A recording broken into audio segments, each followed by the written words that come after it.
Assalamualaikum warahmatullahi wabarakatuh.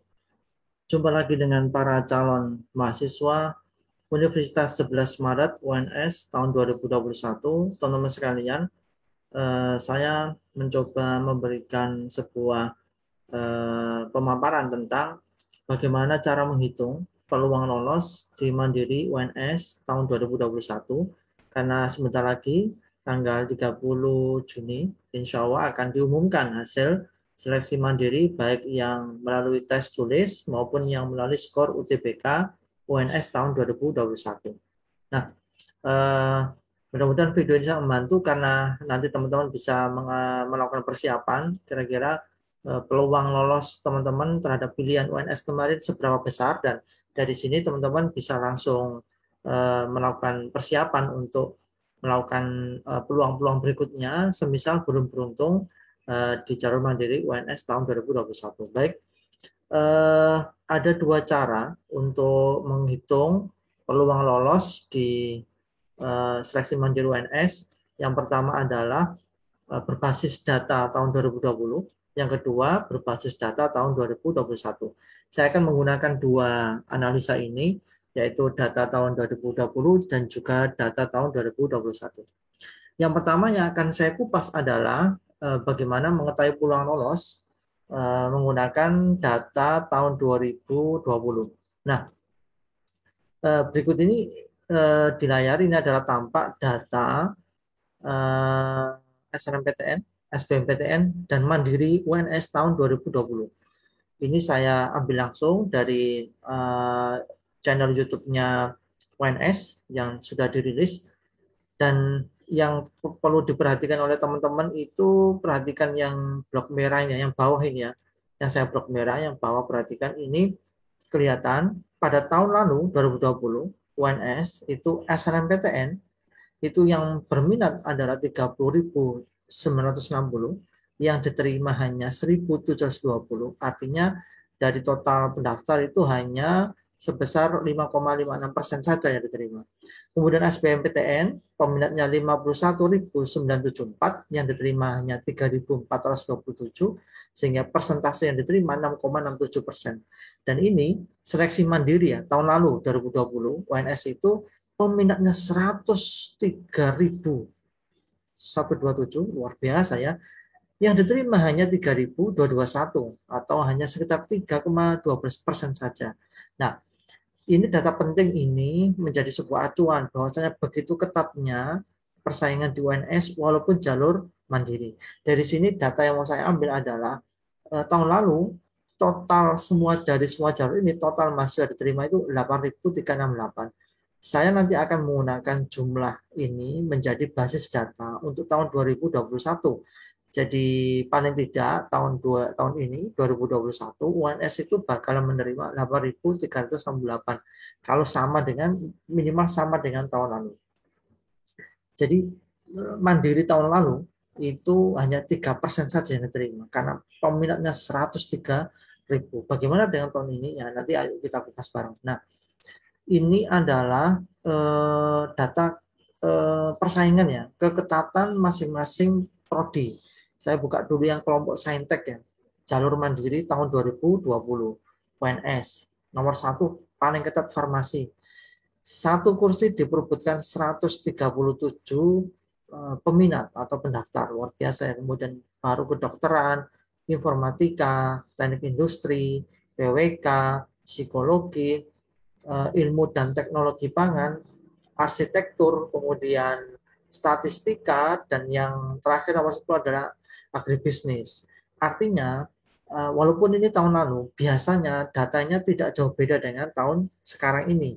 Nah, teman-teman yang sudah kadung milih satu atau dari 10 daftar ini, paling tidak bisa membayangkan sebegitu ketatnya persaingan di prodi-prodi ini. Tentunya bisa saja datanya tidak sama, tapi paling tidak jauh berbeda.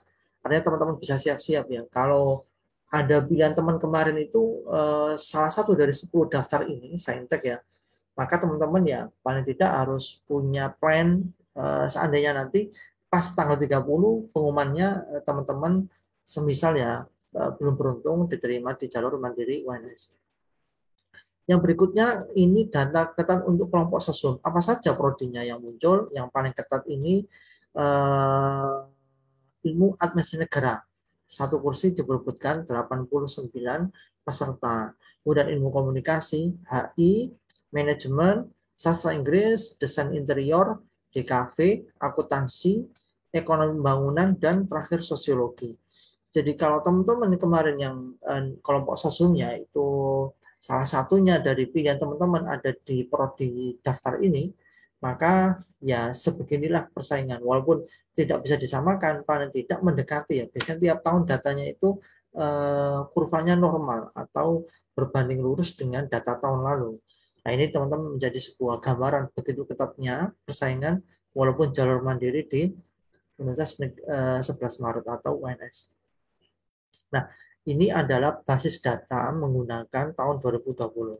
Bagaimana kemudian kita menggunakan basis data tahun 2021? Baik, ini tadi saya katakan, jumlah total mahasiswa UNS, ini perkiraan saya, tahun 2021 mengacu dari jumlah total mahasiswa yang diterima di tahun lalu itu 8.368. Total mahasiswa ini di UNS itu dibagi menjadi 3 jalur. Yang pertama SNMPTN dengan kuota 20%, SBMPTN kuotanya 30%, dan seleksi mandiri kuotanya paling besar 50%. Kalau tahun lalu, kalau tidak salah, mandiri itu kuotanya 30%. Tetapi tahun ini karena UNS sudah masuk BHMN, maka kuota mandirinya yang ditambah, yaitu sebesar 50%, kuota SBM-nya yang dikurangi menjadi 30%. Nah, SNMPTN sudah selesai, SBMPTN sudah selesai, tinggal mandiri. Dan melihat kuotanya ini berarti jumlah mahasiswa yang diterima, berarti nanti adalah total jumlah mahasiswa sejumlah jalur mandiri tambah jalur SBM. Oke, kita kupas satu-satu. Nah, saya buat tabel seperti ini untuk memudahkan dari total 8.368 mahasiswa yang bakal diterima tahun 2021, maka SNMPTN itu dari lamannya UNS itu sudah diketahui tahun ini 2021 itu yang diterima 1.497 dari total peminat 23.108. Kalau di persentase ya 7% dari total pendaftar di jalur undangan atau SNMPTN.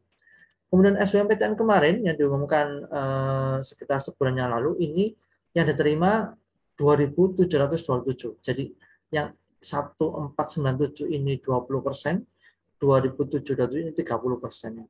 Dari total peminat 49.983. Jadi kalau di persentase hanya 6% saja yang diterima dari total pendaftar. Bagaimana dengan jalur mandiri? Berapakah yang bakalan diterima atau kuota kursinya? Berapakah yang sudah daftar dan berapakah persentasenya? Nah, kita hitung bersama. Ini menghitung perkiraan jumlah kursi mandiri UNS tahun 2021 yang bakalan diumumkan tanggal 30 besok ya. Nah, total mahasiswa yang bakalan diterima 8.368. Kalau kita jumlahkan dari yang jalur yang sudah selesai SNMPTN itu tadi diterima 1.497 dan SBMPTN itu yang diterima 2.727. Kalau kita jumlahkan totalnya ada 4.224. Dari total kursi sekian, maka sisanya berapa? Sisanya adalah 4.144.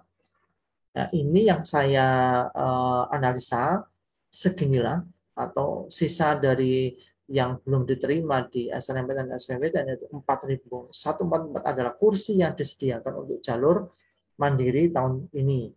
Kalau dilihat dari jumlahnya ini proporsional sekali ya. Jadi kalau tadi yang mandiri itu 50%, ini teman-teman lihat totalnya SNM kan 20%, SBM 30%, totalnya 50%, 4.224.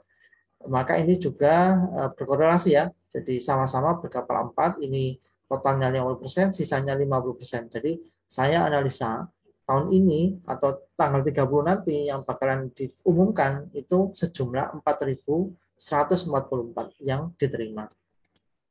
Pertanyaan berapa? Pertanyaannya adalah dari berapa pendaftar? Kalau yang diterima 4.144, kalau yang daftar 5.000, berarti peluangnya sangat besar. Pertanyaannya, berapa jumlah pendaftar mandiri UNS tahun ini?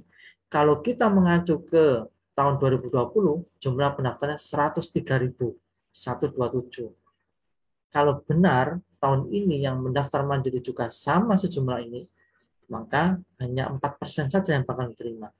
Nah, ini data jumlah pendaftar mandiri tahun ini saya belum mengetahuinya, belum dapat datanya, tapi paling tidak kalau mengacu ke tahun lalu yang daftar 103.000. Mudah-mudahan yang daftar tidak sebanyak ini, yang daftar mungkin ya mudah-mudahan kisaran 15.000 atau 20.000 atau 30.000 ya, sehingga kalau yang terima 4.000 144 maka persentasenya masih tinggi. Tapi kalau benar yang mendaftar 100.000 maka ya hanya 4% saja yang bakalan diterima. Baik, teman-teman, ini adalah kalkulasi data, bukan dalam rangka menakut-nakuti ya, tetapi ini bagian dari data yang memang bisa dianalisa dan dijadikan pegangan. Paling tidak teman-teman harus sudah siap planning A, B, C pada saatnya ketika tanggal 30 diumumkan mandiri UNS, teman-teman belum beruntung di jalur itu karena memang sangat ketatnya dan sangat tingginya persaingan. Dan mudah-mudahan teman-teman saya doakan termasuk di 4.144 mahasiswa yang diterima di jalur mandiri UNS tahun 2021. Amin. Untuk itu, sampai di sini video saya.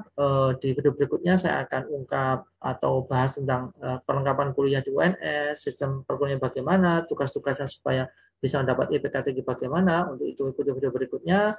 Jangan lupa klik subscribe dan nyalakan tanda loncengnya. Sampai ketemu di video berikutnya. Tetap semangat, tetap optimis. Wassalamualaikum warahmatullahi wabarakatuh.